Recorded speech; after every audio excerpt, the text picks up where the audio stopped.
Hey everybody, D&D recap, and as you can tell by, the title and shit, this is another new series of these. Cobra Jones has started DMing a new game, and it has Abby Normal 1, Tango Dixie Comic, and Rob Cardinal Virtues, and myself in it. And this is actually the second time we played this. The first time we played it was 2 weeks ago, but there there wasn't like really enough to kind of justify doing a recap. So I kind of wanted to wait for more stuff to happen, kind of like what I do sometimes with Psych Lords with the campaigns for those ones. Sometimes it like if we only have like one real fight or we only go like one place or something, in that campaign, I'll wait until we play the next one and kind of mush it all together into one video. So, so in this campaign, we are in I forget the name of the world, but it's basically a fantasy version of Scotland. That's the kingdom where I want to say Teir. I'm not sure if that's right. I know it started with a T. But yeah, we're basically in a medieval fantasy version of Scotland, and kind of standard venturing hook to get us all there. Local lord needs some fucking venturers slash goons to go out and do his fucking dirty work for him because he has nobody fucking competent working for him. So, um, let me think of who's playing who. I can't remember any of their names. I'm bad with names. Like, if you're a long time viewer of mine, you know that shit. But, like, for any of the new people, I am fucking horrid with names. So, Abby Normal 1 is playing a oracle, a fire oracle. And oracles they're, they're kind of like clerics, but they're weirder. You know, unlike, unlike a cleric who they get their powers by worship, by worship, like actively worshiping the gods. Oracles, they're made by gods. Like, it's very rare for somebody to be like, oh, I want to be an oracle. No, it's something happens and you're basically forced into the fucking life path of the oracle. And for Abby's character, she's basically haunted. So I'm guessing the ghost that surrounded her, you know, set something on fire at one point in time in her past. Like so far, they've only like rattled shit and that kind of things. But like, I'm just waiting. I'm just waiting for there to be like, oh, there's some candles and they're shaking. Oh, and they fall on the wooden floor. I'm just waiting. Tango Dixie is playing a rogue. Um, Trying to think. So far, he's kind of done like the standard Tango thing. He's like whenever he plays a rogue, he is very business oriented. He likes to play business oriented rogues. He likes being a teamster basically. So that's kind of like what he's going for. And Rob, since we're not really doing the evil campaign anymore, Rob has basically taken, at least from like what I'm seeing, he's taken the character he was telling me he was going to play in that campaign and is playing it in this campaign, and that is an evil lawyer. An evil, I know, Holy shit, man. An evil lawyer. Fuck. Well, he's an evil cleric. Um, Basically, in this campaign, it uses the standard Greyhawk. Does it use the standard? I can't remember because I'm not playing a cleric, so I don't give two shit what gods aren't and aren't in the campaign. So I know that's probably going to bite me in the ass if I end up wanting to play a character, like a cleric or something. But basically, Rob says he. Oh yeah, it is fucking Pathfinder. I mean, not it is Greyhawk gods. Thinking about it, so because I remember now. Rob's cover religion is he's a priest of Bacab. Bacab is basically like the god of magic and sages and shit like that. When in actuality, he is a worshiper of Vecna, god of secrets. And he uses his lawyering skills to basically you know promote his fucking dubious brand of evil. Also, by the way, he is a Aasimar, which they're basically like tieflings. Which if you've heard me talk about tieflings on here before, if you haven't, tieflings are basically they're not like they're not like a human and a demon or a devil had a baby. That would be a half fiend.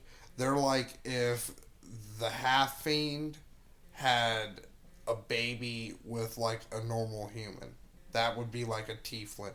Or like your great great grandfather was like a half fiend and it kind of stayed dormant, but then like a couple of generations, like you're the unlucky one, you get fucking popped with that shit.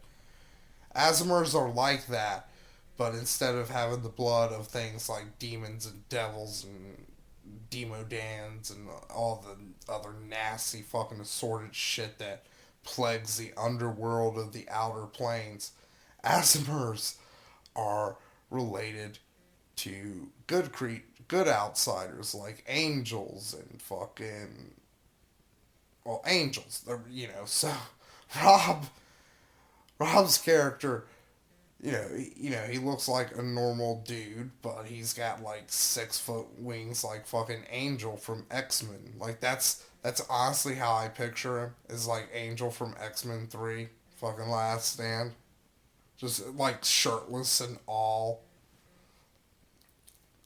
So, let me talk about my character before I move on to the action. Now, my character is a little different from most of the characters I talk about on here a lot, in the fact that he is not evil. I know, shocking. And also another thing is he isn't actively trying to fucking kill members of the fucking party. Oh man, that fucking and the one I know that's going to be another update, which I'm probably going to end up doing tomorrow sometime. But in the one hand, that shit blew up in my face, but on the other hand, it fucking didn't. Oh, I love having fucking trump cards. I'm just gonna fucking say that. You'll have to watch that fucking D&D recap to fucking understand what I'm talking about. But let's continue with this one. So my character is a neutral good half orc weapon master, and the weapon of choice he has is the spike chain. And I couldn't think of a name, so since I had recently saw Django Unchained, I was like, fuck it, I'll name him Django. So, and there we go, Django. He's a nasty fucking dude too. Like, to be fair, he is a bit gimped because like recently Pathfinder, they've been doing some revisions on some things. So like for instance, the spike chain that used to have a 10-foot reach, And it used to be the best reach weapon too, because unlike most reach weapons, like most weapons with reach are weapons like a long spear or a halberd or something like that. Which, weapons that like you can attack somebody, not far away, but relatively far away, but you can't really attack them up close if they close into you. But with a spike chain, like anybody in that fucking area where you threaten with a spike chain, you could fucking hit them. Spike chains don't have reach anymore, so that really fucking nerfed the spike chain. The other thing that nerfs my character, and this, I don't have to worry about this yet, but they took out improved critical as a feat in Pathfinder. And what improved critical did was it doubled your threat range for critical hits. So, for example, a spike chain, they can only crit naturally on a 20. If I had improved critical spike chain, then I could crit on an 18, 19, or 20. So my guess is they probably took out improved critical because like it probably was a little too fucking strong and not very easily balanced. Like there's magic, like they kept in Keen, which Keen is basically the magical equivalent of it. Like it's a weapon ability you can apply to weapons. And thinking about it, I can still get, because my weapon's piercing, so I can still get a Keen fucking spike chain and still get my fucking better crit range, but it is just kind of weird. Like, and they never give like warnings when they're gonna fucking take something out of Pathfinder, and they've done this before too. Cause like when they originally came out, Cure Minor Wounds was still a spell, and in the older versions of D&D and stuff, Cure Minor Wounds was basically a zero level version of the normal cure spells. You could only cure one hit point. But in Pathfinder, zero level spells work a lot differently than they did in D&D. In Pathfinder, you can cast zero level spells at will.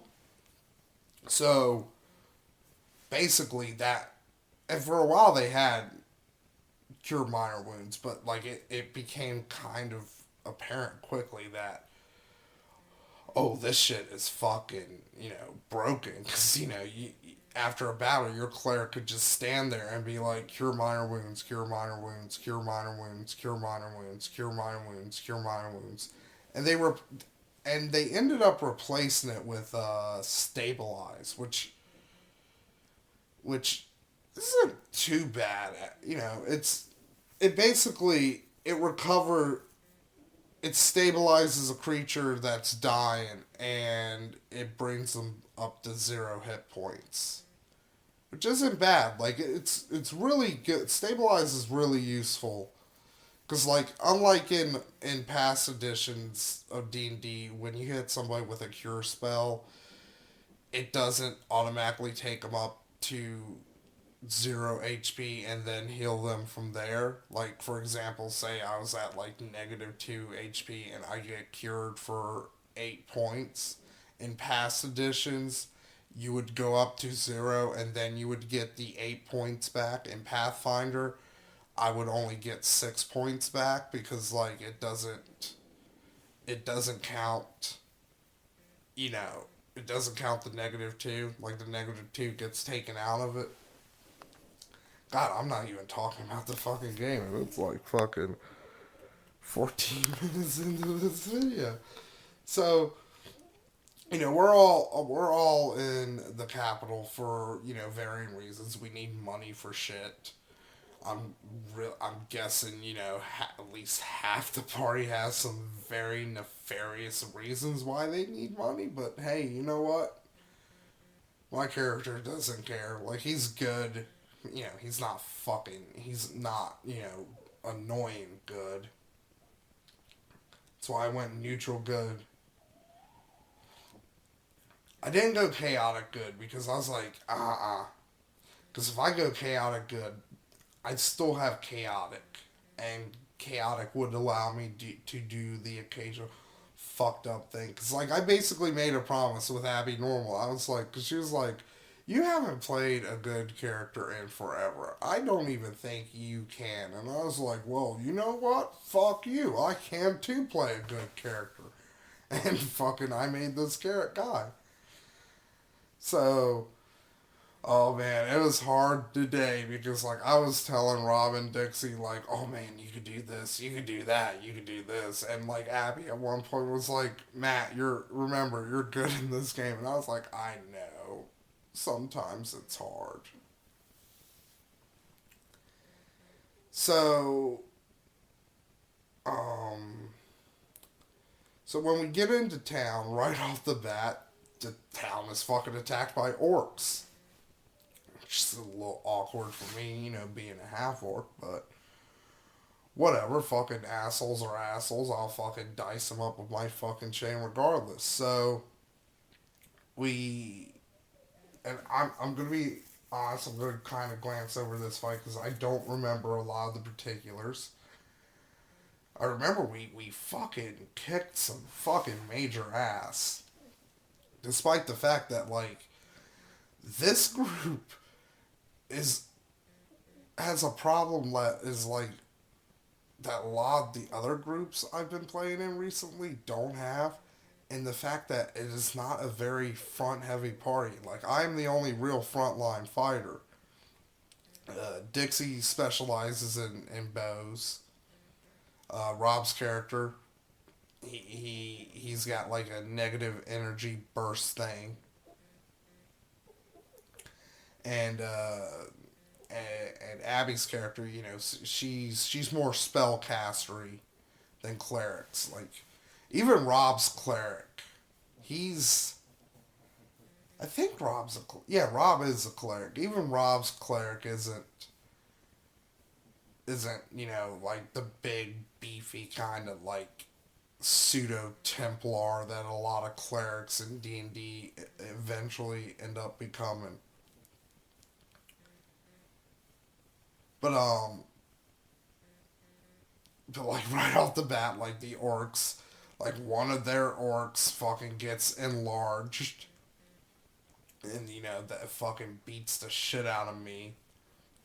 I beat the shit out of it though too, but like Abby, Abby helped out a fucking lot in that fight. I gotta say, Abby is really good with playing spellcasters. I've noticed that with her. Like she's really fucking gotten into the groove with spellcasters. Like she hit it with a fiery disarm, which basically like it made the weapon like he was holding red fucking hot, so he had to drop it. And then Rob fucking enchanted the fucking stupid asshole, and then he fucking ended up killing one of his own fucking stupid orcs. It was hilarious. And Dixie ended up killing another fucking orc. I think I ended up charging the fucker and like popping his fucking head off because like my weapon in this game is nasty. Like the spike chain in and of itself, it's not that fucking strong. It's only like 2d4 damage. But I have a huge fucking strength bonus. I have fucking power attack. It's a magical weapon. I also have a fucking class ability that gives me extra fucking damage. I have a fucking feat that gives me extra fucking damage. And best of all, I have a little ability on my weapon called Vicious, which allows me to do an additional 2d6 damage. The downside of the Vicious ability, though, is it deals 1d6 damage to me.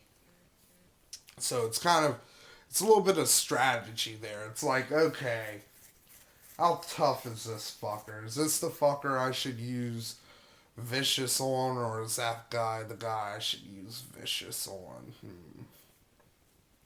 Like I had that dilemma today when we got into the fight. But so once we drove off the orcs, the marshal and the knights of the town came up, and they were very thankful for us doing this.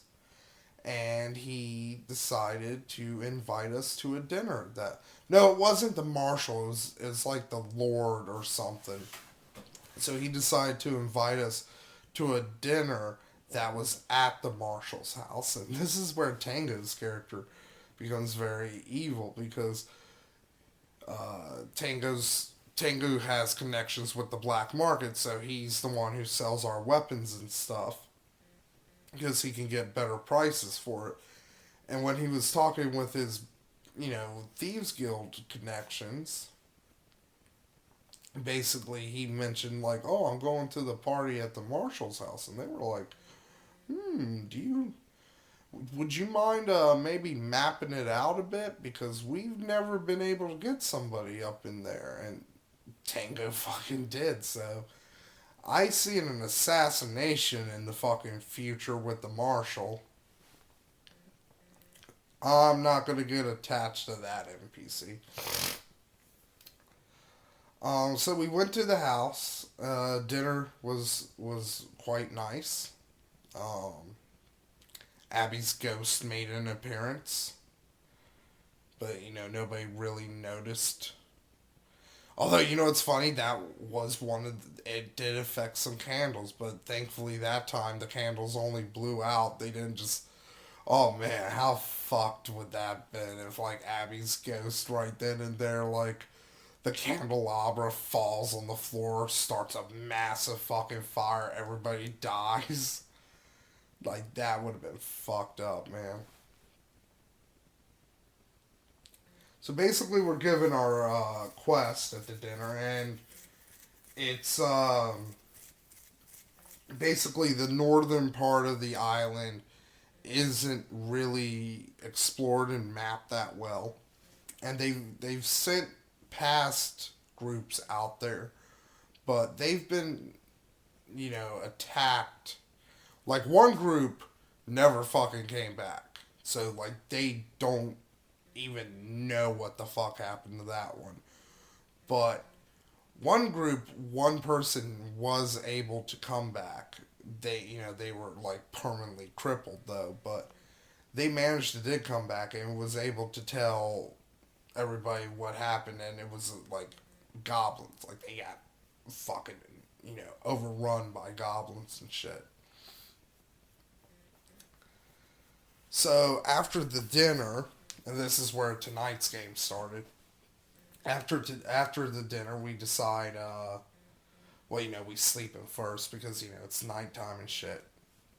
After the dinner, we decide to go talk to the adventurer who came back. Um, he gave us. I'm trying to remember the information. He gave us some pretty useful information. But I'm blanking on it right now. Fuck. Ah well. I'll probably remember it when I fucking get to the point where I'm like, oh, that's the fucking shit he was talking about. So we rent a wagon and we start heading towards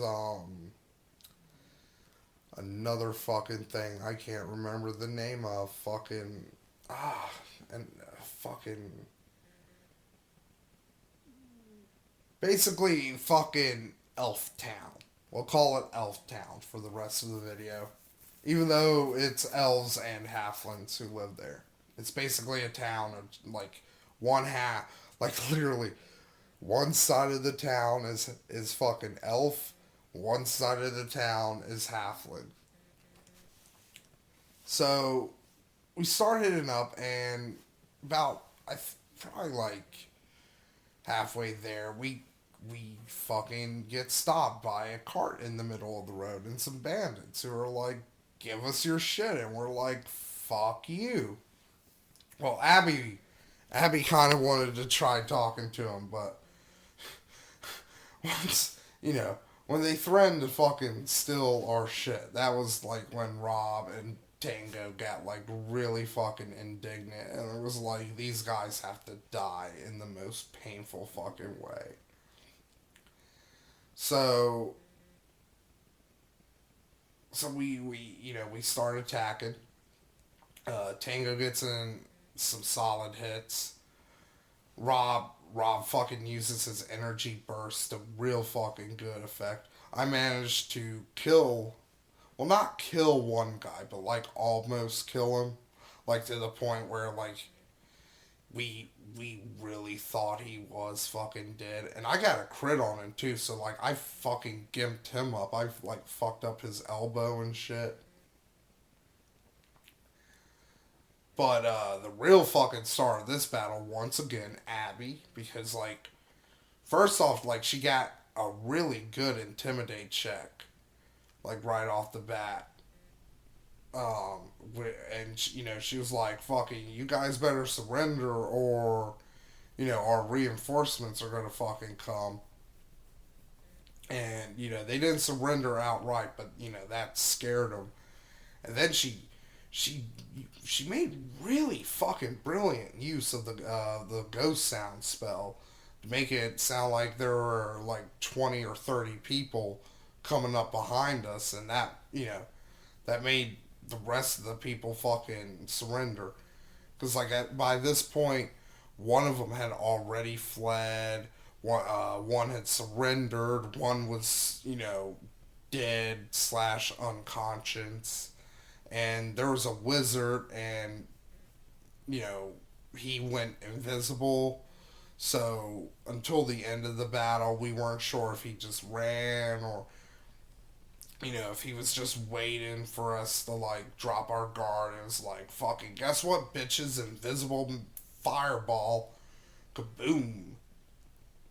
So this is the part where like evil Napalm really wanted to come out, because like Rob and Dixie are talking about like, ooh, we can fucking enslave these guys. Ooh, we can fucking torture them. Ooh, we can fucking like hobble them and leave them in the woods for the fucking bears to fucking eat, and just like all this fucking shit. And I'm like,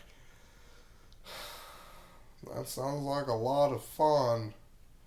Sure wish I was fucking doing some of that stuff. So, it wasn't too bad though. We got a free wagon now deal, 2 horses. So we make it to the elf town, and we learned some newer stuff. Well, one thing we did learn from the bandits, we learned like the location of their camp. So once we get to the elf town and we start talking to the leader of the elf, 3 new places. I mean, 2 new places become like available to us as well. So we got a lot of options with the elf town. I think that's where we're gonna be doing a lot of shit for the time being, because like not only is there the bandit camp that we're probably gonna have to deal with at some point, but there's also the goblins, which we now know are in the northeast, and we really don't want to deal with the goblins now, because if they can fucking hobble those people, like they could probably hobble us right now. So, but the thing that's kind of like